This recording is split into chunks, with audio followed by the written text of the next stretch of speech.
She sold her dead grandmother's gold earrings to pay for her sister's wedding dress, but when that same sister got married 3 months later, Amara wasn't even invited to the ceremony.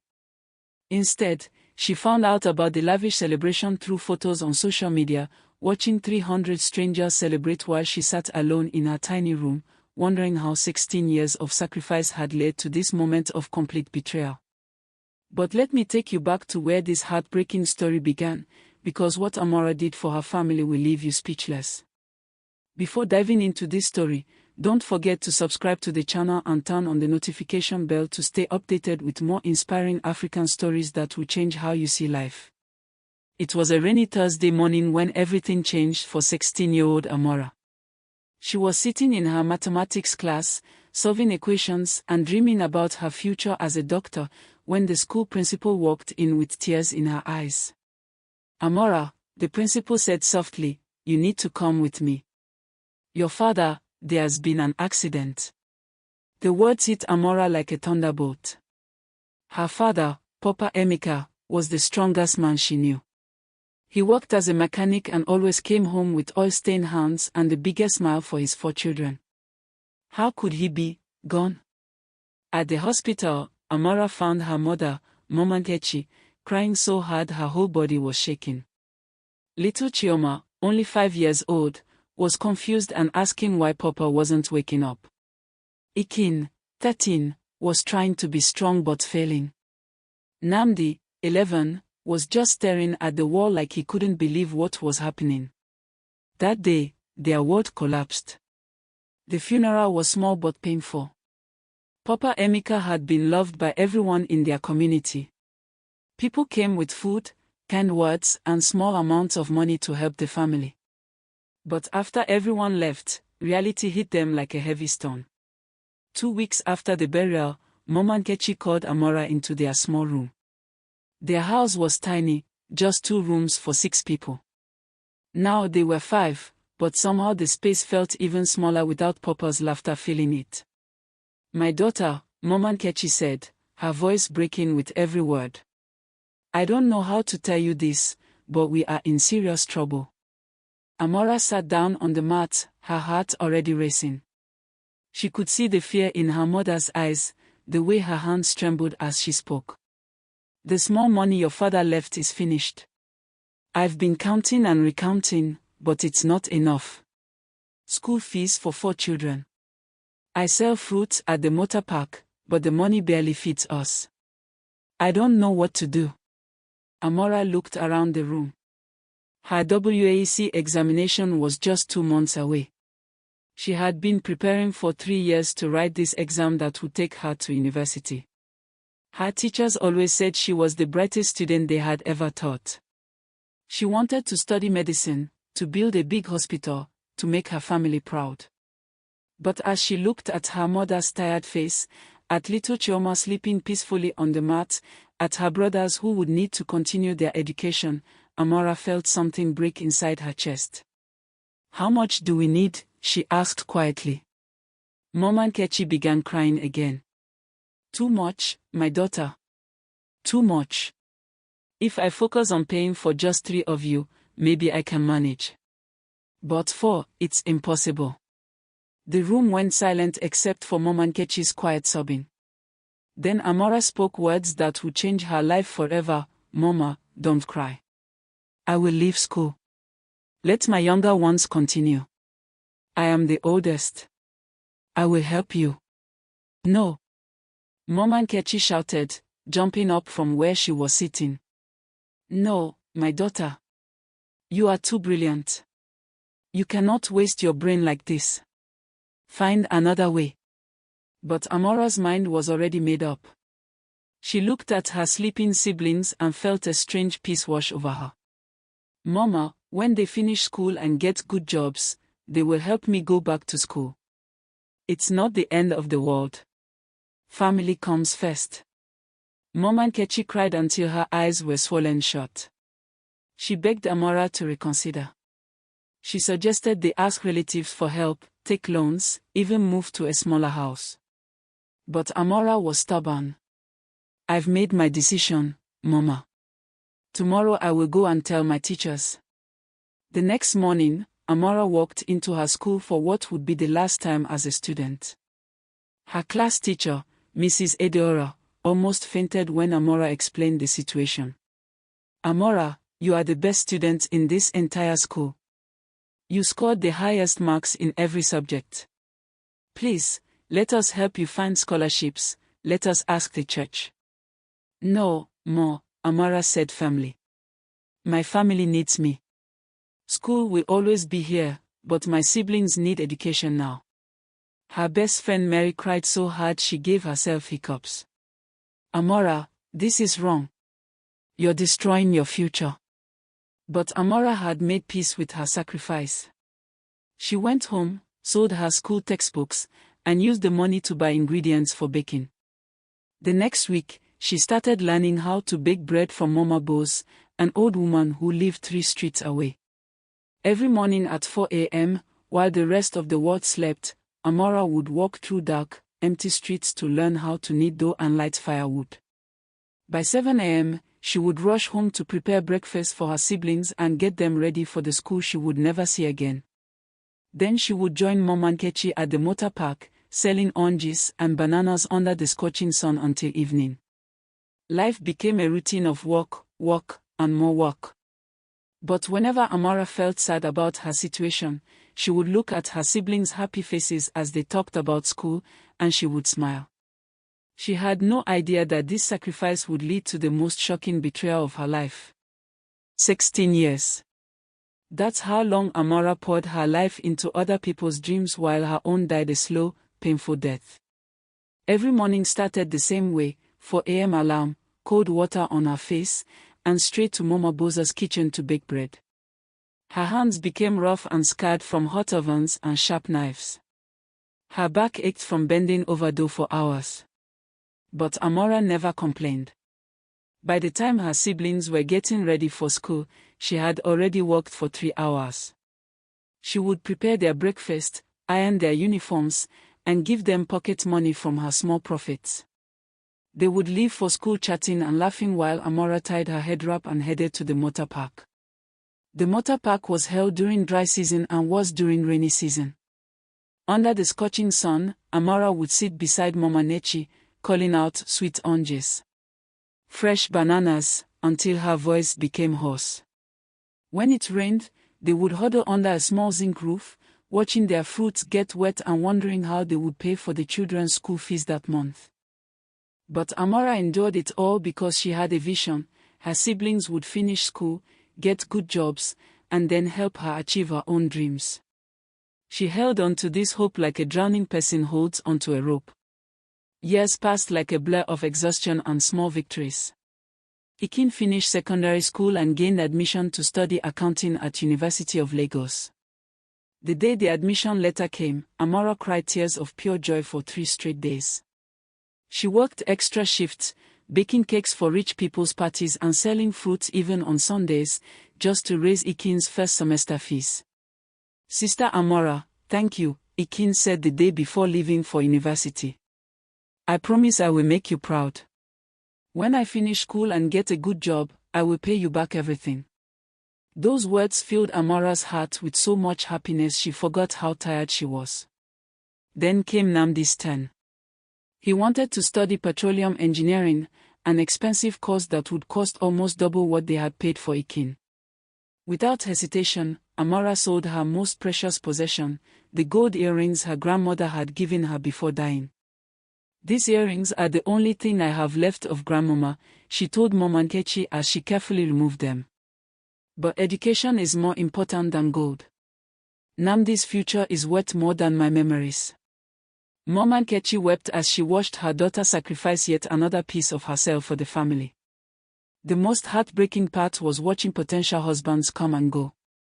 Amara was beautiful, hardworking, and had the kindest heart in their community. Good men noticed her.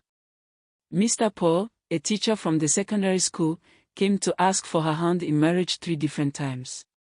"Amara," he would say, sitting respectfully in their small parlor, "I have my own house, a stable job, and I promise to take care of you. Please marry me." But Amara's answer was always the same: "I'm sorry, Mr. Paul. I cannot leave my family now. Maybe when my siblings finish school and settle down. After the fourth rejection, Mr. Paul stopped coming. Amara was 28 years old and had just turned down her last serious suitor. My daughter, Mama Nkechi said sadly, you are sacrificing your womanhood for children who should be standing on their own feet by now. But Amara was stubborn. Mama, Chioma is still in secondary school. I cannot abandon her now. Chioma, the last born, was indeed brilliant like Amara. She wanted to study pharmacy, and her grades were excellent. Amara worked like a woman possessed to ensure Chioma had everything she needed: new textbooks, school uniform, extra lessons, even pocket money for school trips. During this time, something strange began happening. When Ikin came home for holidays, she would take photos of herself in nice clothes and post them on Facebook with captions like "blessed and highly favored" and "God is faithful." She never mentioned who was paying her school fees or buying those clothes. When people asked Ikin how she was managing university expenses, she would smile mysteriously and say, "I have a sponsor. A rich family friend is taking care of everything." Amara found this odd but didn't think much of it. She was too busy working to pay attention to social media. Then came the first warning sign. Namdi called home one day complaining that his pocket money was coming too slowly. "Sister Amara, my friend's parents send them money every week.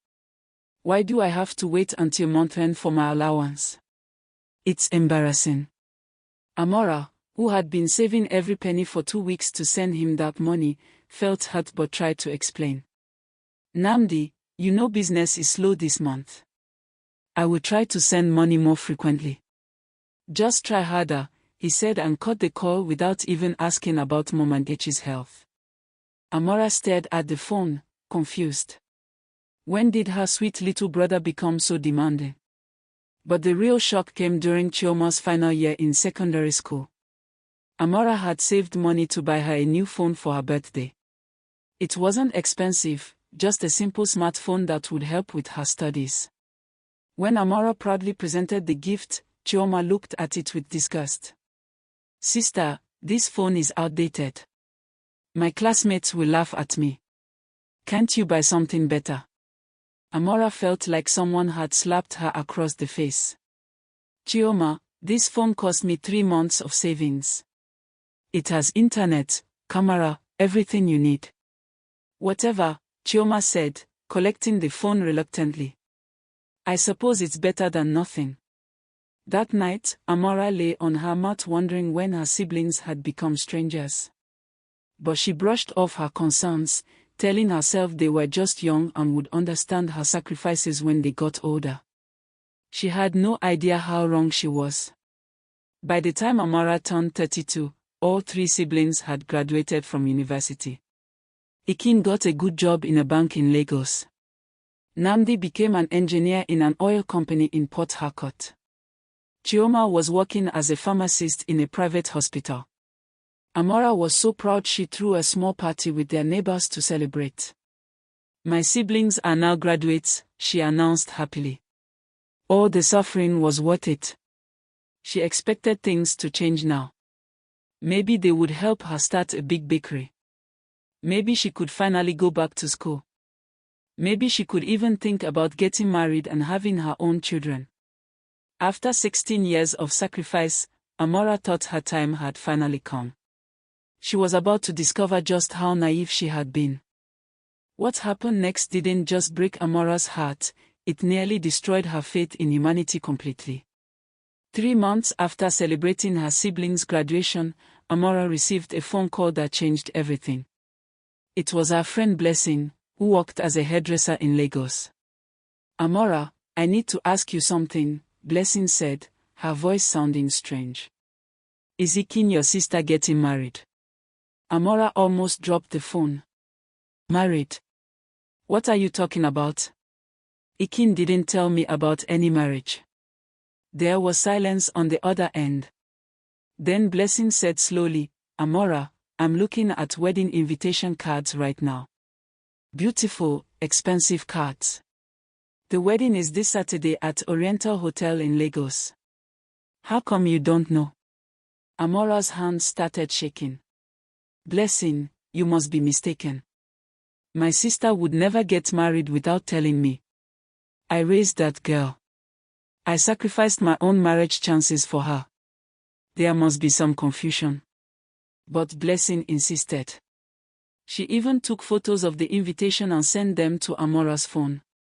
There it was, in beautiful gold letters, Ikin Chioma and Mr. James Okochukwu request the pleasure of your company. The date was 5 days away. Amara called Ikin immediately, her heart pounding like a drum.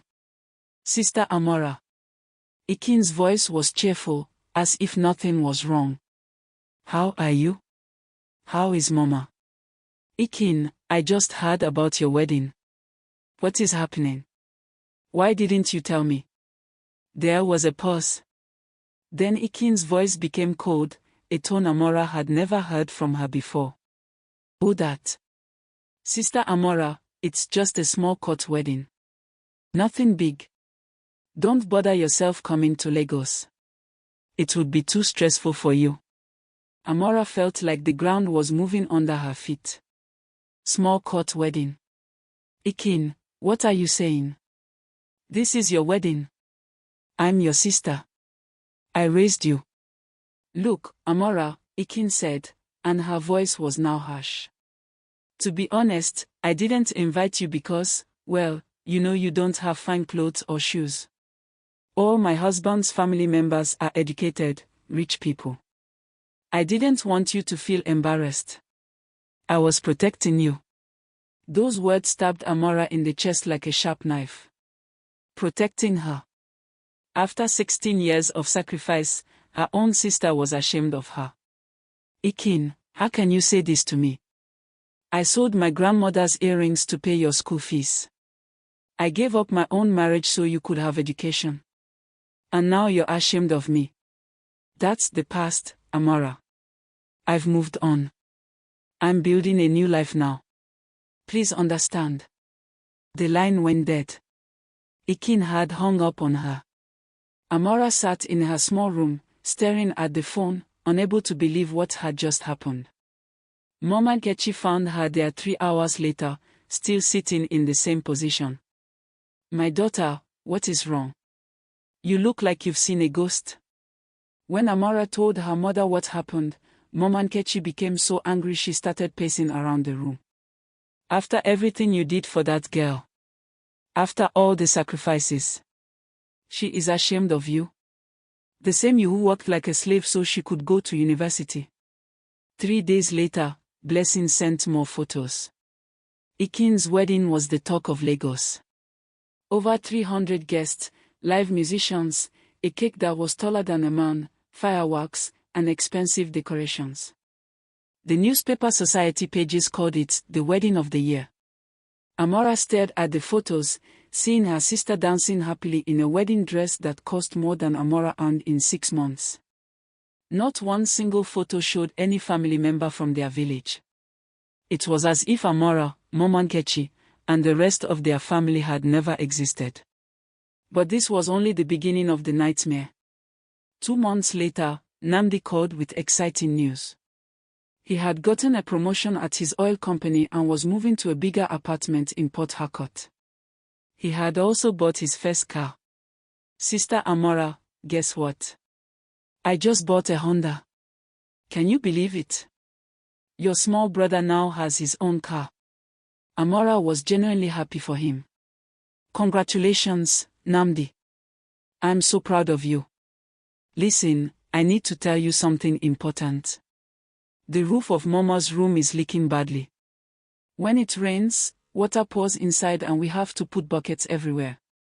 Since you now have a good job, can you help us fix it?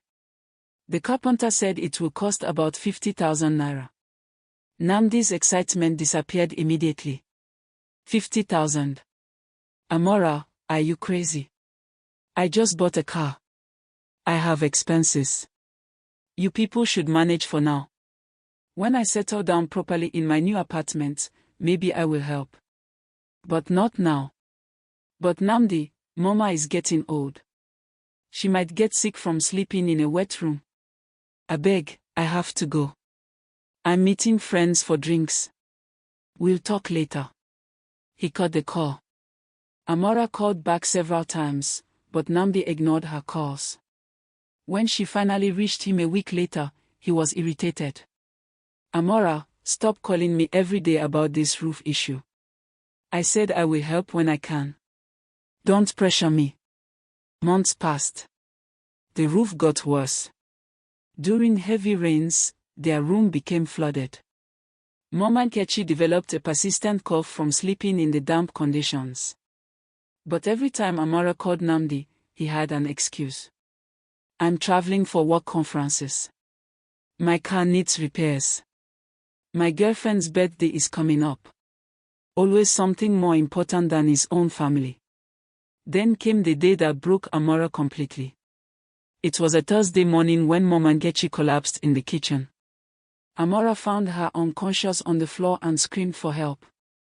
Neighbors rushed her to the hospital, where doctors discovered her blood pressure was dangerously high. She needs to be admitted immediately, the doctor said. Her condition is critical. We need to start treatment now. Amara's hands trembled as she reached for her phone to call her siblings. Surely now, when their mother's life was in danger, they would come. She called Ikin first. Sister Amara, what happened? Why are you crying? Ikin, Mama collapsed. She's in the hospital.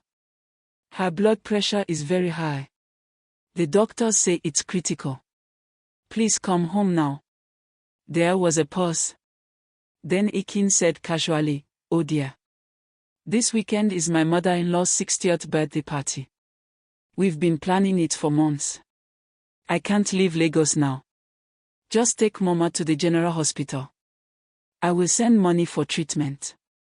Ikin, this is your mother. Your real mother who carried you for 9 months. How can a party be more important than her life? Calm down, Amara. I'm sure it's not that serious. Old people have high blood pressure all the time. Just give her some drugs. I will send money, maybe next week. The money never came. Amara called Namdi next. Brother, please, Mama is dying. Come home. I need help. Oh, Amara, sorry I'm actually traveling to Abuja for an important conference. My boss is watching my performance. I can't miss this trip. Handle it for now. When I come back next month, we'll see what to do. Next month.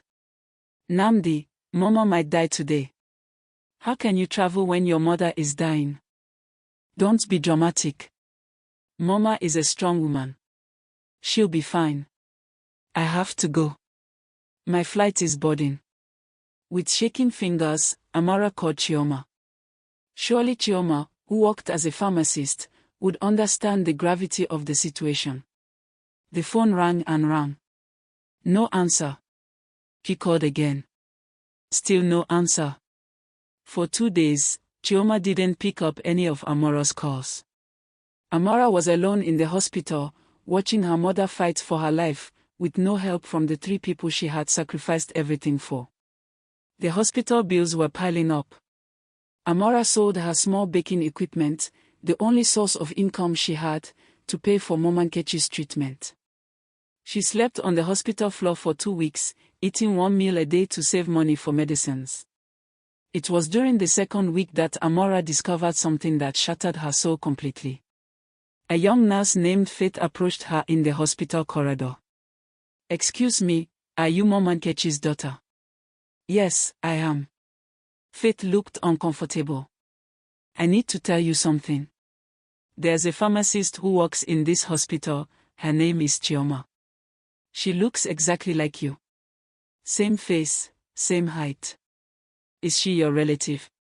Amara felt the words spinning around her. Yes, she's my younger sister.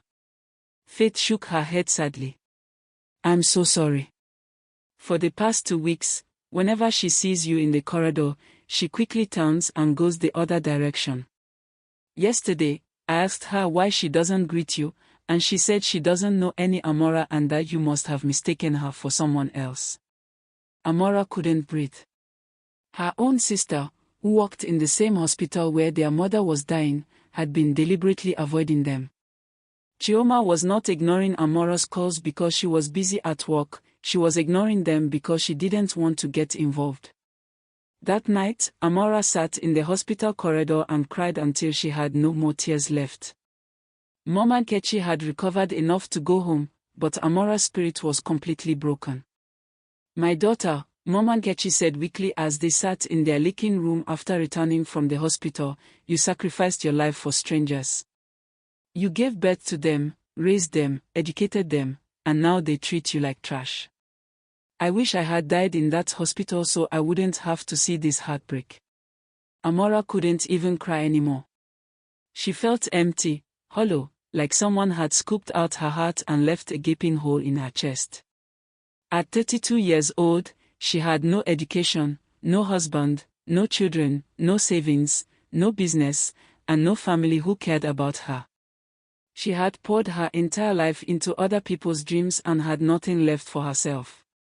That night, as she lay on her mat listening to rainwater dripping through the broken roof, Amara wondered if this was how her story would end, alone, broke, and forgotten by the people she loved most.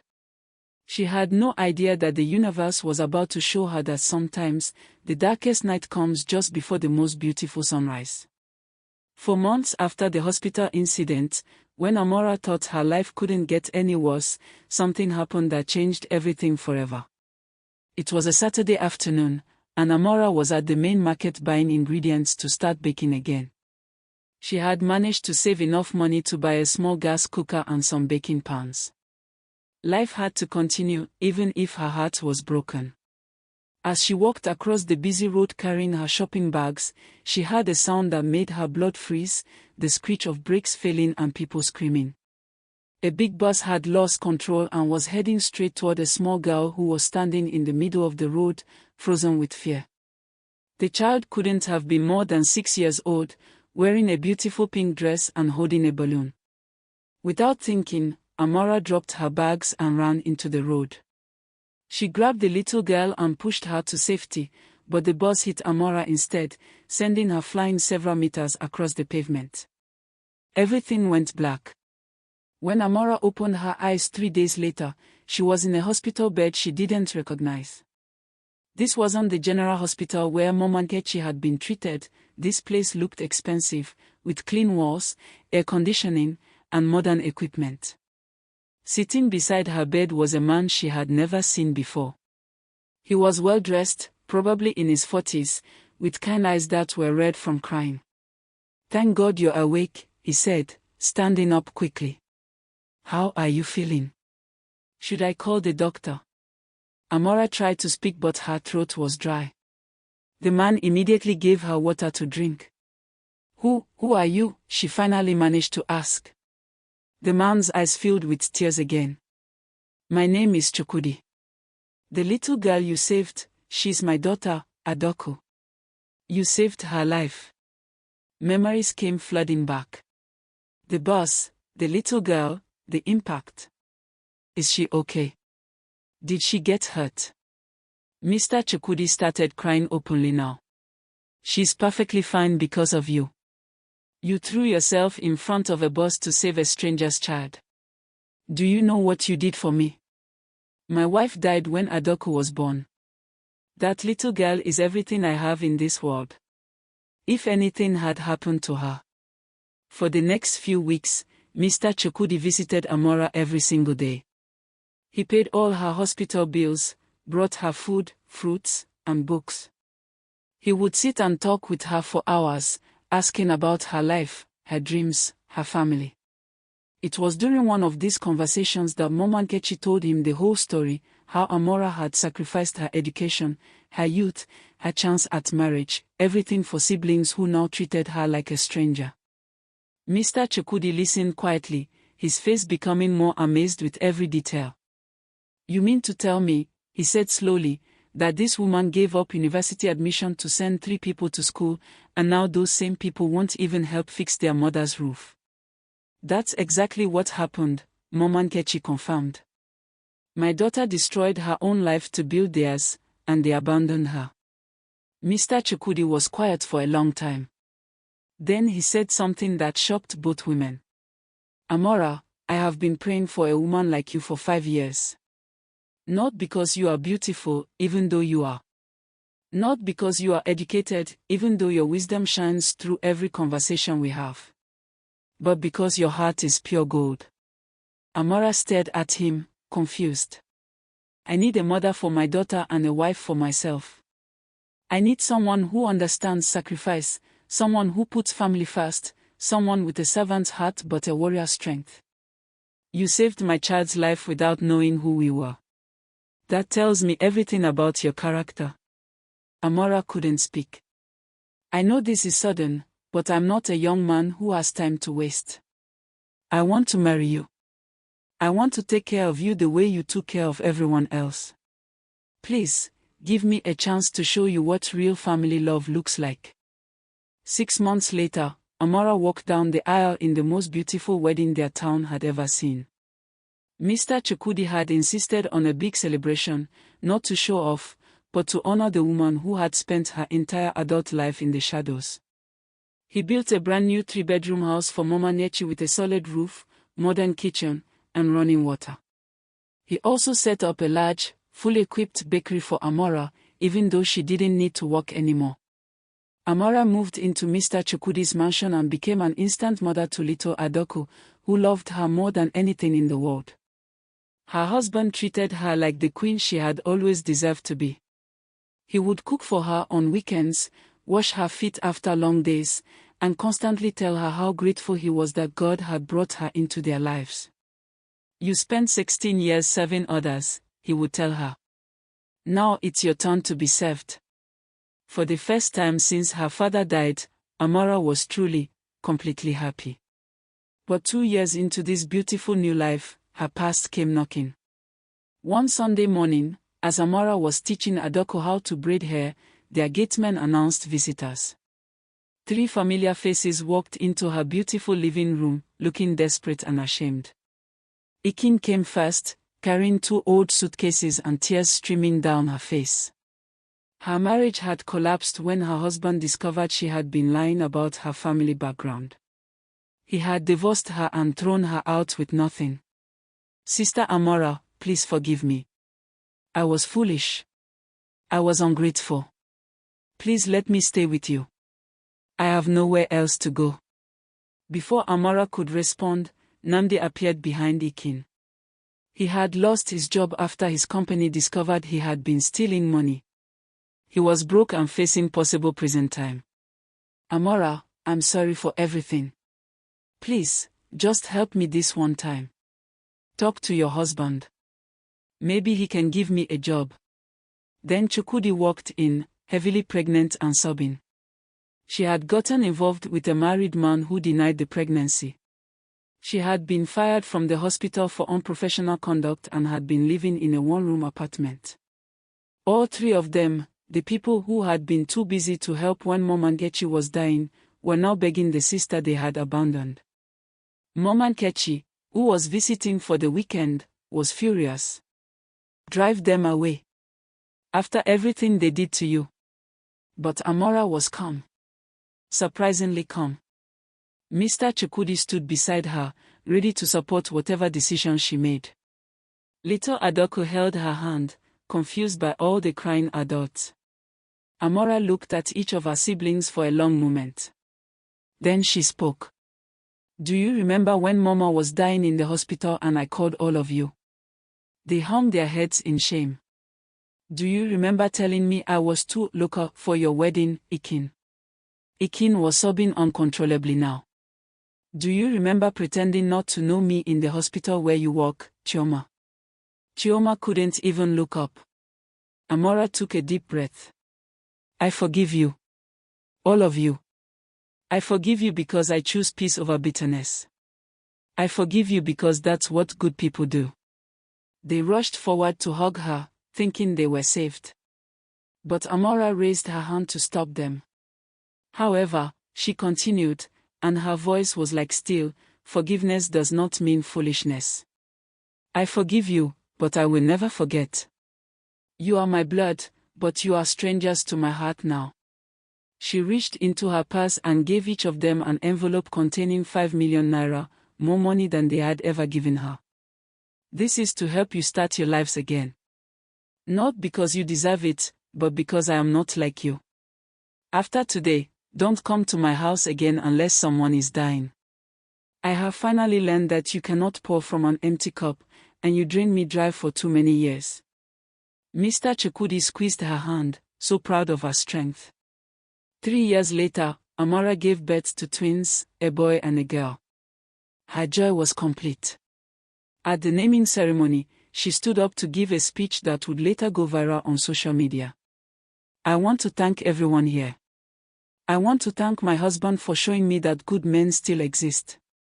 I want to thank my daughter Adoku for teaching me that love doesn't have to be earned. And I want to say something to everyone listening: never sacrifice yourself to the point where you disappear. Love your family, help them, but never lose yourself in the process. She looked directly at the camera that was recording. I gave them my youth, my dreams, and my loyalty. They gave me back empty promises and cold shoulders. I forgave them for my peace, but I chose myself for my future. The video was shared millions of times, with people tagging their friends and family members who needed to hear this message. And Amara. She finally lived happily, surrounded by people who truly loved and valued her. She had closed the chapter on those who took her for granted. And she never looked back.